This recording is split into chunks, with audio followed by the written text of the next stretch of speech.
வார்த்தையும் கூட நீங்க நிறைவேற்றினீங்க. அந்த கிருபைக்காக ஸ்தோத்திரிக்கிறோம் அப்பா.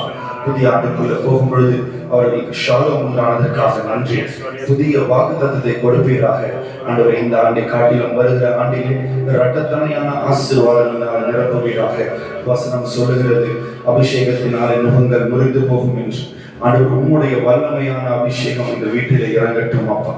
பெந்தெகோஸ்தே நாளிலே இறங்கின அதே அபிஷேகம் இந்த புதிய ஆண்டிலே இறங்கட்டும் ஆண்டவர். ஒவ்வொருத்தர் மேலையும் நீங்க இறங்கி அவங்களை ஆவியினால நிரப்புகிற அதற்காக ஸ்தோத்திரம் அப்பா.